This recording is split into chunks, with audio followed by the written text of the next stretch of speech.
Estamos de volta com o Gazeta Entrevista, exatamente 2h da tarde. A conversa aqui é sobre ferramentas que a Embrapa está desenvolvendo, instrumentos para que nós possamos ter maior eficácia ali na nossa extração de produtos madeireiros, não madeireiros, enfim. Como é que o pequeno produtor pode se utilizar dessas ferramentas para melhorar a sua efetividade.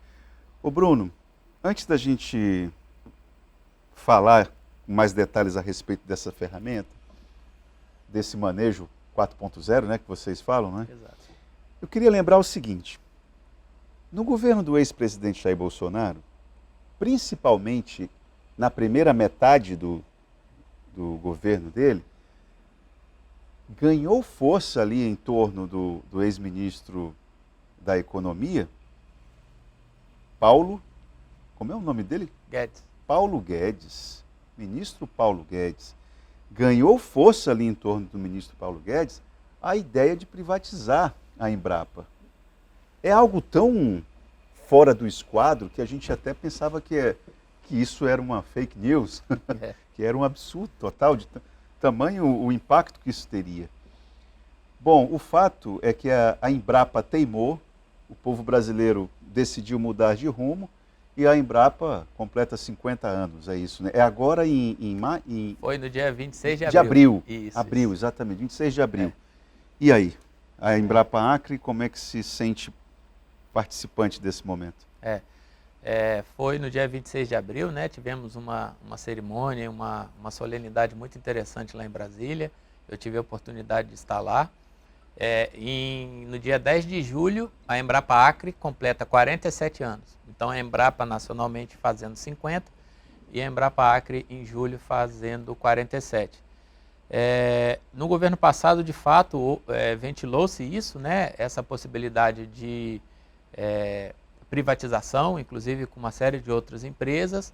Mas, de fato, quando a gente vai analisar a missão da Embrapa, como que as entregas são realizadas, que é de fato dependente do Tesouro, a gente enxerga que não é bem assim, né? Porque quando você pensa em pesquisas que está saindo resultado agora, que começou-se há 30 anos atrás, Exatamente. a iniciativa privada não vai fazer isso, né? E graças a essas pesquisas nas últimas 5 décadas que a Embrapa fez, lógico, com uma série de parceiros, universidades, etc., é que a gente conseguiu transformar o Brasil, né, de um importador de alimentos para um exportador. Um exemplo muito clássico que a gente dá é em relação ao que se economiza com adubação nitrogenada na soja, quando a gente levou essa soja para o cerrado, coisa que até então pensava-se que era impossível. Por meio de bactérias e aquele consórcio com a soja, descobriu-se que não havia necessidade de você gastar com adubação. Então, nessas últimas décadas aí, isso se economiza bilhões e bilhões de dólares. Isso torna a nossa Soja produção competitiva. muito competitiva, né? Exatamente. E a gente pensa o seguinte, fala, bom, mas isso daí, muita gente fala que a Embrapa está fazendo isso, vive dos louros do passado.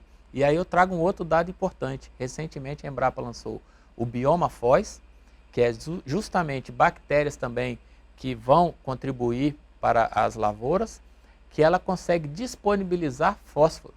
Fósforo. Lembra do NPK? N nitrogênio, P é o fósforo e K o potássio. Agora partimos então para o fósforo. 40% do fósforo da adubação nitrogenada que nós colocamos no solo, ela fica indisponível para a planta. E a Embrapa descobriu uma bactéria que consegue pegar esse fósforo e entregar novamente para a planta.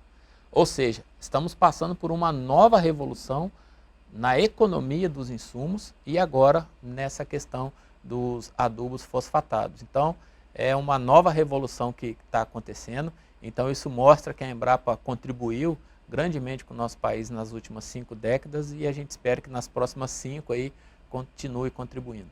O Bruno, eu tenho uma leitura também da Embrapa que é a seguinte, olha, ela é uma demonstração evidente de como, porque alguns colegas, principalmente mais ligados à área das ciências biológicas e ecológicas também, olha, a Embrapa é uma espécie de braço estatal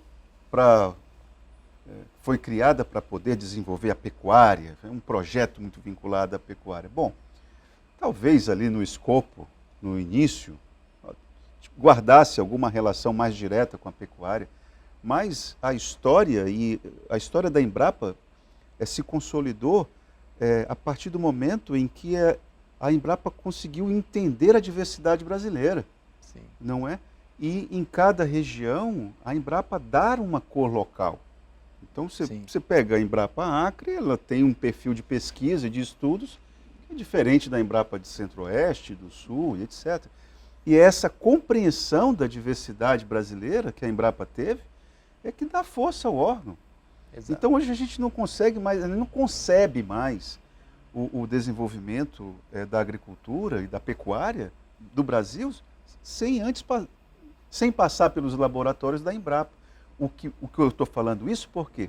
Porque os críticos da intervenção do Estado na economia, aqueles que criticam a participação do Estado em algum ponto da cadeia, ou não enxergam ou não querem enxergar essa importância, não é, Bruno? Então, isso é extremamente relevante, né? Esses projetos que a Embrapa conduz, de fato, têm entregado muitos resultados, né? Você falou da diversidade. Nosso país, até mesmo pelo tamanho, pelas diferenças culturais, nós temos uma diversidade muito grande. E a Embrapa reflete isso. E a Embrapa reflete isso. E a principal entrega da Embrapa nesses anos tem sido as cultivares. Ou seja, dentro do programa de melhoramento genético, a gente tem os bovinos, programa de melhoramento genético de bovino, caprinos, ou seja, pecuária, suínos, aves, mas na agricultura também. Então a gente tem cultivar de pitaia, feijão calpi, soja, cevada, a cerveja que a gente bebe, 70% das cultivares de cevada plantadas no Brasil são da Embrapa. Ou seja, as pesquisas da Embrapa também refletem essa diversidade do nosso país, né? A gente tem alguns nichos que de fato têm um potencial maior, por exemplo, arroz no Rio Grande do Sul, né? O trigo lá no Rio Grande do Sul, que agora está sendo tropicalizado, Roraima já está plantando trigo, a gente espera começar pesquisas com a cultura do trigo aqui no Acre também em breve, né? Então mostra que nós temos essa diversidade e a gente acredita que pode contribuir muito mais. Não, eu não tenho dúvida. Por exemplo, agora, alguém pode raciocinar assim, mas se você pegar o número de pesquisadores da Embrapa que se dedicam ao extrativismo, por exemplo, é um número muito reduzido comparado aos que se dedicam à pecuária. Bom, mas aí a briga é outra. Agora, dizer que a Embrapa não exclui, não me parece justo.